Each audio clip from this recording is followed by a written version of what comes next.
रहेगी।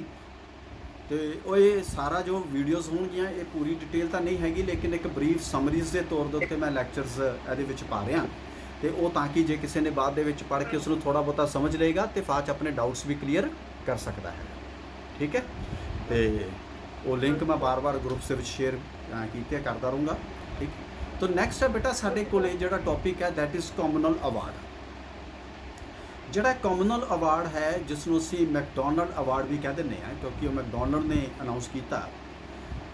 British prime minister ਸੀਗਾ ਰੈਮਸੇ McDonald इन 1932 16 अगस्त 1932 ਨੂੰ ਇਹ ਡਿਕਲੇਅਰ ਕੀਤਾ ਗਿਆ ਸੀ।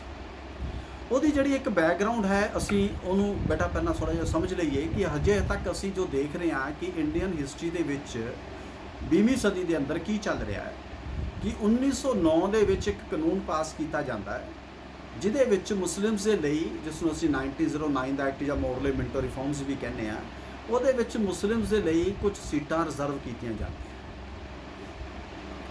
ਉਸ ਤੋਂ ਬਾਅਦ ਉਹ ਸਾਰਾ ਪਰਿਪੇਕਸ਼ ਬਦਲਦਾ ਹੈ। ਫਸਟ ਵਰਲਡ ਵਾਰ ਸਟਾਰਟ ਹੋ ਜਾਂਦੀ ਹੈ ਜਿਹਦੇ ਵਿੱਚ ਖਿਲਾਫਤ ਮੂਵਮੈਂਟ, ਨੌਨ ਕੋਆਪਰੇਸ਼ਨ ਮੂਵਮੈਂਟ ਦੇ ਬੀਜ ਪੈਦਾ ਹੁੰਦੇ ਨੇ। ਹਿੰਦੂ थोड़ी देर लिए इंडियन तो मुस्लिम्स की यूनिटी भी कायम होंगी है और कुछ क्रांतिकारी गतिविधियां की भी शुरुआत होंगी है, जिमें तुसीं कह सकते हो कि उस दौरान असीं गदर मूवमेंट और इन्हां चीज़ों के बारे भी डिस्कशन करते। खैर जो नॉन कोऑपरेशन मूवमेंट खत्म हो गई तो पोलीटिकल एक्टिविटी रुक जाती है, क्योंकि इन्नी वड्डी मूवमेंट चलाने तो बाद जो एकदम अब्रप्टली उसनूं बंद कर लिया जाए तो बहुत ही अगे नहीं बढ़ती। ये सारी उहदी बैकग्राउंड और कॉजेज़ दे विच आई गई सिचुएशन। तो उस तो बाद जो साइमन कमीशन आता है तो वह विरोध होंदा है और लाला लाजपत राय का, और उस दौरान क्रांतिकारी गतिविधियां जिहदे चंद्रशेखर, राजगुरू, शहीद आजम भगत सिंह, सुखदेव और उन्होंने बहुत सारे साथियों दियां असीं वो सारे इंसीडेंट्स नूं पढ़ते हैं, जिहदे असैंबली बंब सुट्टना भी है और लाला लाजपत राय की जिहड़ी मौत का बदला लेना भी है, सॉन्डर्स मर्डर केस के विच होर भी बहुत सारिया चीज़ां उहदे नाल जुड़ियां होईयां। तो उन्हां दा एक प्रैशर इंडियन नैशनल कांग्रेस के उत्ते भी पैंदा है कि तुसीं अपनी जंग नूं अंग्रेज के खिलाफ तेज करो। ये ढिले मिठे ढंग दे नाल अंग्रेज ने हिंदुस्तान दे विचों नहीं जाना, जिहदे करके इंडियन नैशनल कांग्रेस भी अपनी लड़ाई नूं तेज करदी है। और यही कारण है कि 26 जनवरी 1930 नूं पूर्ण स्वराज का नारा उन्हां नूं देना पैंदा। और उस दौरान सिविल डिसोबीडियंस मूवमेंट शुरू होंदी है, डांडी मार्च तो होंदी है, वो असीं नैक्सट टॉपिक दे विच डिटेल च पढ़ांगे। और उस दौरान फिर इन्हां समस्यावां दा हल कढण दे लई 3 वार गलबात कीती जांदी है। उहनूं असीं कह दिंदे हां first round table conference, second round table conference and third round table conference. इन्हां तो बाद भी जदों कोई गल दा सिट्टा नहीं निकलदा ते अंग्रेज अपनी divide and rule the policy नूं होर तिखा करन दे लई, क्योंकि उस वेले तक डॉक्टर भीमराव अंबेडकर भी एक वड्डी हस्ती बन चुके ने, जिहड़े अपने अछूत अनटचेबल्स की गल नूं, उन्हां दे अधिकारां दी मंगां नूं लैके बहुत ज़्यादा सजग ने, बहुत ज़्यादा चिंतित ने। इस करके वो वड्डे पद्धर तक उन्हां दी आवाज़ नूं बुलंद करदे आ कि इन्हां नूं right of equality, right of justice, जिहड़ा इन्हां दे उत्ते बहुत सदियां तो जुल्म हो रहा है वो खत्म होना चाहिए ते इन्हां नूं मिलना चाहिए। तो इस सिनेरियो दे विच रैमसे मैकडॉनल्ड ने एक कानून अनाउंस किया 16 अगस्त 1932 नूं, जिन्हों कहा जाता है मैकडॉनल्ड अवार्ड या कॉमनल अवार्ड। ये ब्रिटिश सरकार की डिवाइड एंड रूल की पॉलिसी ते निर्भर करता सी, तो बेस हो सी। और इस अवार्ड च क्या की गया कि मुस्लिम्स, यूरोपियंस, सिख, हिंदू ते नाल एक वर्ड पाया गया हरिजन, वो अपने रिप्रजेंटेटिव्स, अपने प्रतिनिधि अलग कॉमनल इलैक्टोरेट्स राही चुन सकणगे। हुण बेटा जे तुसीं ध्यान दे नाल देखो तो एक गल तो स्पष्ट तौर ते समझ आती सी भी जिहड़े मुस्लिम्स ने, सिख ने, हिंदू ने, ये डिफरेंट रिलीजियस कम्यूनिटीज़ ने, और उन्हां विचों मुस्लिम, सिख, क्रिश्चियंस यानी यूरोपियंस माइनॉरिटी च ने, जिन्होंने माइनॉरिटी कहा जाता सी। बट उन्हें नाल एक वखरी क्लास भी कर दी, डिप्रैस्ड क्लासिस, हरिजन क्लासिस, कि वो भी अपना प्रतिनिधि अलग तौर के उत्ते चुन सकन।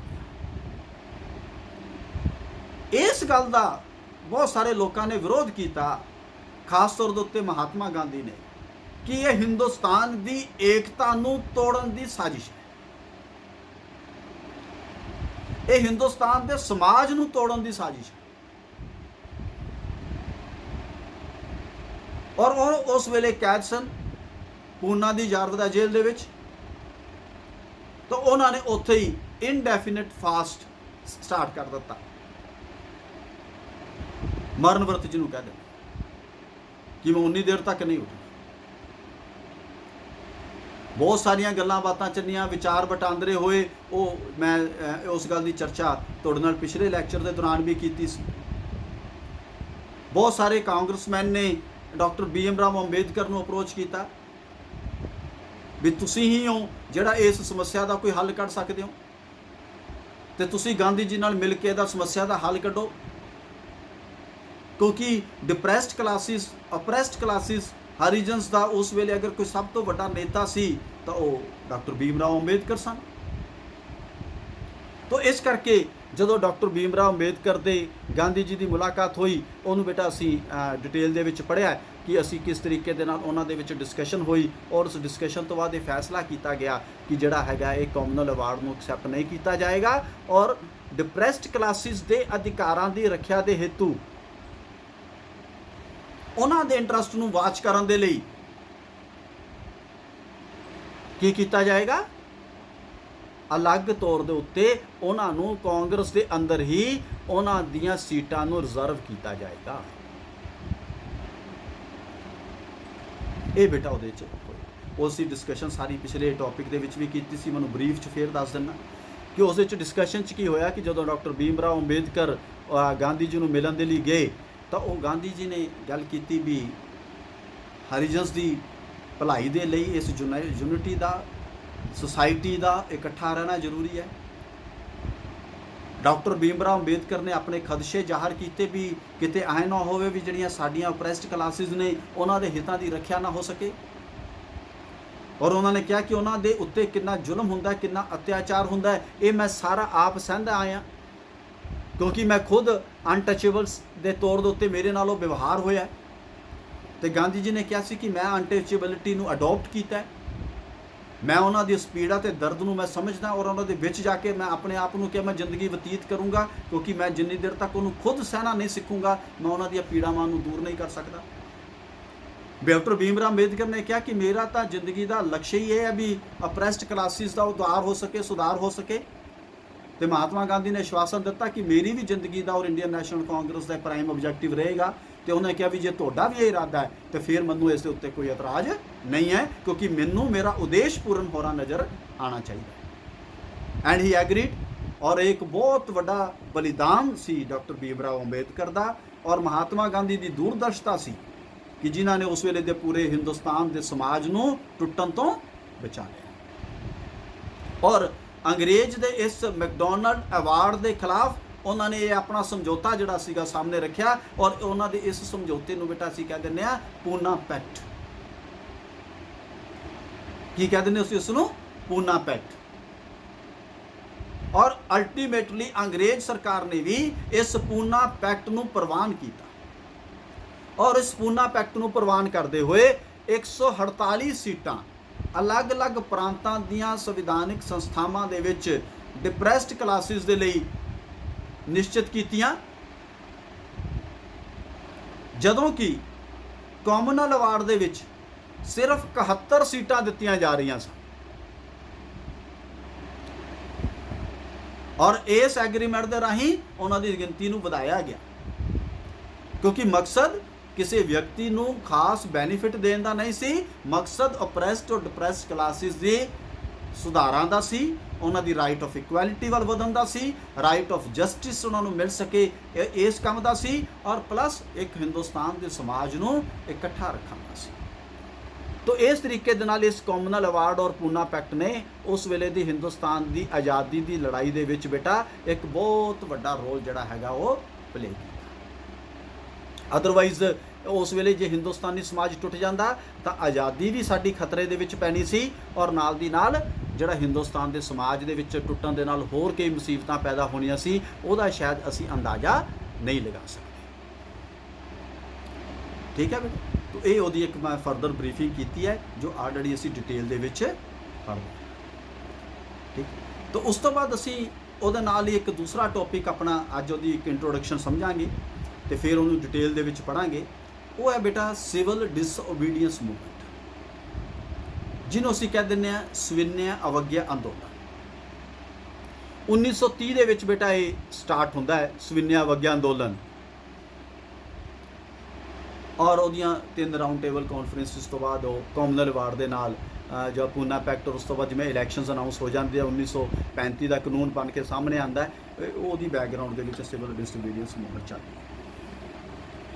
ਸਿਵਲ ਡਿਸਓਬੀਡੀਐਂਸ ਮੂਵਮੈਂਟ ਦਾ ਜਿਹੜਾ ਇਮੀਡੀਏਟ ਰੀਜ਼ਨ ਬਣਦਾ ਹੈ ਉਹਦੀ ਮੈਂ ਥੋੜੀ ਜਿਹੀ ਬੈਕਗਰਾਊਂਡ ਤੁਹਾਨੂੰ ਪਿੱਛੇ ਲਿਜਾਣਾ ਚਾਹੂੰਗਾ ਤਾਂ ਕਿ ਉਸ ਗੱਲ ਦੀ ਸਾਨੂੰ ਕਲੈਰਿਟੀ ਹੋ ਜਾਏ ਕਿ ਸਾਈਮਨ ਕਮਿਸ਼ਨ ਦੇ ਵਿਰੋਧ ਤੋਂ ਬਾਅਦ ਅੰਗਰੇਜ਼ ਸਰਕਾਰ ਨੇ ਇੰਡੀਅਨ ਨੈਸ਼ਨਲ ਕਾਂਗਰਸ ਔਰ ਹਿੰਦੁਸਤਾਨੀਆਂ ਨੂੰ ਇੱਕ ਚੁਣੌਤੀ ਦਿੱਤੀ ਕਿ ਤੁਸੀਂ ਕਾਨੂੰਨ ਬਣਾਉਣ ਦੀ ਸਮਰੱਥਾ ਹੀ ਨਹੀਂ ਰੱਖਦੇ, ਤੁਸੀਂ ਇਸ ਸਮਰੱਥਾ ਹੀ ਨਹੀਂ ਰੱਖਦੇ ਕਿ ਤੁਸੀਂ ਆਪਣੇ ਲਈ ਕੋਈ ਕਾਨੂੰਨ ਦੀ ਪ੍ਰਕਿਰਿਆ ਨੂੰ ਅਡਾਪਟ ਕਰ ਸਕੋ ਔਰ ਕੋਈ ਆਪਣੇ ਕਾਨੂੰਨ ਤੁਸੀਂ ਬਣਾ ਸਕੋ।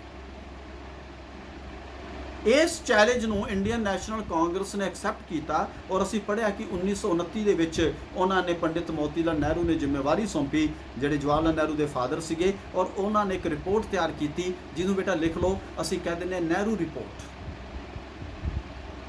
ਕੀ ਕਹਿੰਦੇ ਅਸੀਂ? ਨਹਿਰੂ ਰਿਪੋਰਟ। ਔਰ ਕਿਉਂਕਿ ਇੰਡੀਅਨ ਮੁਸਲਿਮ ਲੀਗ ਇਸ ਗੱਲ ਦਾ ਵਿਰੋਧ ਕਰਦੀ ਸੀ ਤਾਂ ਉਹਨਾਂ ਨੇ ਮੁਹੰਮਦ ਅਲੀ ਜਿਨ੍ਹਾਂ ਦੀ ਜ਼ਿੰਮੇਵਾਰੀ ਲਈ ਵੀ ਤੁਸੀਂ ਇੱਕ ਆਪਣਾ ਰੂਲ, ਆਪਣਾ ਕਾਨੂੰਨ, ਆਪਣੀ ਵਿਵਸਥਾ ਦੱਸੋ। ਔਰ ਉਸ ਦੇ ਜਵਾਬ ਦੇ ਵਿੱਚ ਮੁਹੰਮਦ ਅਲੀ ਜਿਨ੍ਹਾਂ ਨੇ ਆਪਣੇ 14 ਪੁਆਇੰਟ ਸਾਹਮਣੇ ਰੱਖੇ, ਉਹਨੂੰ ਕਹਿੰਦੇ ਜਿਨਾਜ਼ 14 ਪੁਆਇੰਟਸ, ਜਿਹਦੇ 'ਚ ਉਹਨਾਂ ਨੇ ਮੁਸਲਮਾਨਾਂ ਲਈ ਸਪੈਸ਼ਲ ਰਾਈਟਸ ਔਰ ਉਹਨਾਂ ਦੇ ਅਧਿਕਾਰਾਂ ਦੀ ਗੱਲ, ਉਹਨਾਂ ਨੇ ਜਾਨੀ ਸਾਰਾ ਫੋਕਸ ਮੁਸਲਿਮਸ ਦੇ ਉੱਤੇ ਸੀ।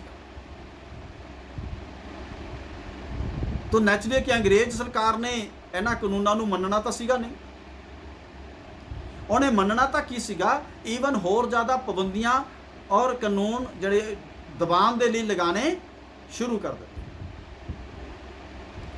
ਜਦੋਂ ਉਹਨਾਂ ਨੇ ਹੋਰ ਜ਼ਿਆਦਾ ਕਾਨੂੰਨ ਲਗਾਉਣੇ ਸ਼ੁਰੂ ਕਰ ਦਿੱਤੇ ਤਾਂ ਉਹਦੇ ਵਿੱਚੋਂ ਬੇਟਾ ਇੱਕ ਕਾਨੂੰਨ ਪਾਸ ਕੀਤਾ ਗਿਆ, ਨਮਕ ਕਾਨੂੰਨ, ਸਾਲਟ, ਕਿ ਨਵਾਂ ਕੁੱਤੇ ਕਰ ਲਗਾ ਦਿੱਤਾ ਗਿਆ। ਤਾਂ ਮਹਾਤਮਾ ਗਾਂਧੀ ਨੇ ਕਿਹਾ ਕਿ ਜਿਹੜਾ ਨਮਕ ਹੈ ਉਹ ਹਰ ਇੱਕ ਹਿੰਦੁਸਤਾਨੀ ਦੀ ਇੱਕ ਬੇਸਿਕ ਜ਼ਰੂਰਤ ਹੈ। ਉਸ ਵੇਲੇ ਬੇਟਾ ਜਿਹੜਾ ਸਾਲਟ ਸੀਗਾ, ਜਿਹੜਾ ਨਮਕ ਸੀਗਾ, ਉਹ ਇਸ ਤਰੀਕੇ ਦੇ ਨਾਲ ਬਹੁਤ ਵੱਡੀਆਂ ਇੰਡਸਟਰੀਜ਼ ਦੇ ਵਿੱਚੋਂ ਬਣ ਕੇ ਉਹਨਾਂ ਮੈਨੂਫੈਕਚਰਡ ਹੋ ਕੇ ਨਹੀਂ ਸੀ ਆਉਂਦਾ। ਸਮੁੰਦਰ ਦਾ ਨਮਕ ਔਰ ਦੂਸਰਾ ਕਾਲਾ ਕਾਨੂੰਨ, ਜਿਹਨੂੰ ਅਸੀਂ ਕਹਿ ਦਿੰਦੇ ਹਾਂ ਕਾਲਾ ਨਮਕ ਕਹਿ ਦਿੰਦੇ ਹਾਂ, ਉਹਦੀ ਵਰਤੋਂ ਜ਼ਿਆਦਾ ਹੁੰਦੀ ਸੀ। ਤਾਂ ਇਸ ਦੇ ਖਿਲਾਫ ਮਹਾਤਮਾ ਗਾਂਧੀ ਨੇ ਉਹਨਾਂ ਨੂੰ ਕਿਹਾ ਵੀ ਜਿਹੜਾ ਸਾਲਟ ਐਕਟ ਹੈ ਇਹ ਤੁਸੀਂ ਵਾਪਸ ਲਓ, ਇਹਦੇ ਉੱਤੇ ਕਰ ਨਹੀਂ ਲਗਾਉਣਾ ਚਾਹੀਦਾ, ਇਹ ਕਰ ਅਸੀਂ ਪੇ ਨਹੀਂ ਕਰਨਾ। ਜਦੋਂ ਅੰਗਰੇਜ਼ ਸਰਕਾਰ ਨੇ ਇਸ ਗੱਲ ਨੂੰ ਨਹੀਂ ਮੰਨਿਆ ਤਾਂ ਅਲਟੀਮੇਟਲੀ 1930 ਦੇ ਵਿੱਚ ਮਹਾਤਮਾ ਗਾਂਧੀ ਨੇ ਡਿਕਲੇਅਰ ਕੀਤਾ ਕਿ ਅਸੀਂ ਇਸ ਕਾਨੂੰਨ ਨੂੰ ਤੋੜਾਂਗੇ। ਅਸਹਿਯੋਗ ਨਹੀਂ, ਦੋਨਾਂ 'ਚ ਫਰਕ ਸਮਝਣਾ। ਇਹ ਨਹੀਂ ਕਿਹਾ ਕਿ ਅਸੀਂ ਤੁਹਾਡਾ ਸਹਿਯੋਗ ਨਹੀਂ ਕਰਾਂਗੇ, ਤੁਹਾਡੇ ਨਾਲ ਗੱਲ ਨਹੀਂ ਕਰਾਂਗੇ, ਤੁਹਾਡੇ ਦਫ਼ਤਰਾਂ 'ਚ ਨਹੀਂ ਜਾਵਾਂਗੇ। ਉਹ 1920 ਦੇ ਅੰਦੋਲਨ ਵੇਲੇ ਸੀ ਨੌਨ ਕੋਆਪਰੇਸ਼ਨ। ਹੁਣ ਉਹਦਾ ਨਾਮ ਕੀ ਹੈ? ਸਵਿਨय अवज्ञा ਅੰਦੋਲਨ। ਸਵਿਨय मैंने ਨਮਰਤਾ ਸਹਿਤ, ਨੌਨ ਵਾਇਲੈਂਸ ਤੇ, ਸਚਾਈ ਤੇ, ਪਰ ਅਵਗਿਆ, ਡਿਸਓਬੀਡੀਐਂਸ, ਕਾਨੂੰਨ ਨੂੰ ਨਹੀਂ ਮੰਨਾਂਗੇ, ਗਲਤ ਤਰੀਕਾ ਨਹੀਂ ਬਣਾਵਾਂਗੇ, ਪਰ ਕਾਨੂੰਨ ਨੂੰ ਵੀ ਨਹੀਂ ਮੰਨਾਂਗੇ ਕਿਉਂਕਿ ਇਹ ਕਾਨੂੰਨ ਨਜਾਇਜ਼ ਹੈ। ਇਹ ਕਾਨੂੰਨ ਹਿੰਦੁਸਤਾਨੀਆਂ ਨੂੰ ਦਬਾਉਣ ਦੇ ਲਈ ਹੈ, ਹਿੰਦੁਸਤਾਨੀਆਂ ਦੇ ਸ਼ੋਸ਼ਣ ਦੇ ਲਈ ਹੈ। ਇਹ ਹਿੰਦੁਸਤਾਨ ਦੇ ਲਈ ਇੱਕ ਆਮ ਜ਼ਰੂਰੀ ਵਸਤੂ, ਜਿਹੜੀ ਬੇਸਿਕ ਨੀਡ ਹੈ, ਇੱਕ ਗਰੀਬ ਆਦਮੀ ਦੀ ਜ਼ਰੂਰਤ ਹੈ, ਉਹਦੇ ਉੱਤੇ ਲਗਾਇਆ ਜਾਣ ਵਾਲਾ ਗੈਰ ਕਾਨੂੰਨਨ ਟੈਕਸ। ਜਦੋਂ ਅੰਗਰੇਜ਼ ਸਰਕਾਰ ਨਹੀਂ ਮੰਨੀ ਤਾਂ ਮਹਾਤਮਾ ਗਾਂਧੀ ਨੇ ਕਿਹਾ ਕਿ ਇਸ ਕਾਨੂੰਨ ਨੂੰ ਮੈਂ ਖੁਦ ਤੋੜਾਂਗਾ। ਔਰ ਉਹਨਾਂ ਨੇ 18 ਮਾਰਚ 1930 ਨੂੰ ਇੱਕ ਮਾਰਚ ਸਟਾਰਟ ਕੀਤਾ। ਉਸ ਮਾਰਚ ਨੂੰ ਬੇਟਾ ਅਸੀਂ ਕਹਿ ਦਿੰਦੇ ਹਾਂ ਡੰਡੀ ਮਾਰਚ। ਗੁਜਰਾਤ ਦੇ ਵਿੱਚ ਉਹ ਡੰਡੀ ਮਾਰਚ 18 ਦਿਨ ਲੰਬਾ ਇਹ ਮਾਰਚ ਸੀ। 18 ਦਿਨ ਉਹ ਚੱਲਦੇ ਰਹੇ। 18 दिन ਚੱਲਣ ਤੋਂ ਬਾਅਦ ਉਹ ਸਮੁੰਦਰ ਦੇ ਤੱਟ ਤੇ ਪਹੁੰਚੇ ਔਰ ਸਮੁੰਦਰ ਦੇ ਵਿੱਚੋਂ ਪਾਣੀ ਨੂੰ ਬੋਇਲ ਕਰਕੇ ਜਿਹੜਾ ਬਚ ਜਾਂਦਾ ਉਹ ਸਾਲਟ ਹੁੰਦਾ, ਹਾਲਾਂਕਿ ਉਹ ਪਿਓਰੀਫਾਈਡ ਸਾਲਟ ਨਹੀਂ ਹੁੰਦਾ, ਉਹ 'ਚ ਮਿਕਸਚਰ ਹੁੰਦਾ, ਉਹਦੇ 'ਚ ਕਣ ਵੀ ਹੁੰਦੇ ਨੇ, ਉਹਨੂੰ ਬਾਅਦ 'ਚ ਪਿਓਰੀਫਾਈ ਕੀਤਾ ਜਾਂਦਾ, ਅਲੱਗ ਕੀਤਾ ਜਾਂਦਾ, ਉਹ ਇੱਕ ਪ੍ਰਕਿਰਿਆ ਹੈ। ਲੇਕਿਨ ਸਿੰਬੋਲਿਕ ਤੌਰ ਦੇ ਉੱਤੇ ਉਸ ਨੂੰ ਕਾਨੂੰਨ ਨਮਕ ਨੂੰ ਲਿਆ, ਨਮਕ ਬਣਾਇਆ ਔਰ ਨਮਕ ਡਿਸਟ੍ਰੀਬਿਊਟ ਕੀਤਾ। ਉਹ ਇੱਕ ਐਲਾਨ ਕੀਤਾ ਕਿ ਪੂਰਾ ਹਿੰਦੁਸਤਾਨ ਹੁਣ ਇਹ ਨਮਕ ਆਪਣੇ ਆਪ ਬਣਾ ਕੇ ਆਪਣੇ ਆਪ ਇਸ ਨੂੰ ਪਿਓਰੀਫਾਈ ਕਰਕੇ ਇਹਨੂੰ ਕਰੇਗਾ ਤੇ ਅਸੀਂ ਇਸ ਨਮਕ ਦੇ ਉੱਤੇ ਟੈਕਸ ਨਹੀਂ ਦੇਣਾ। It was a symbolic representation.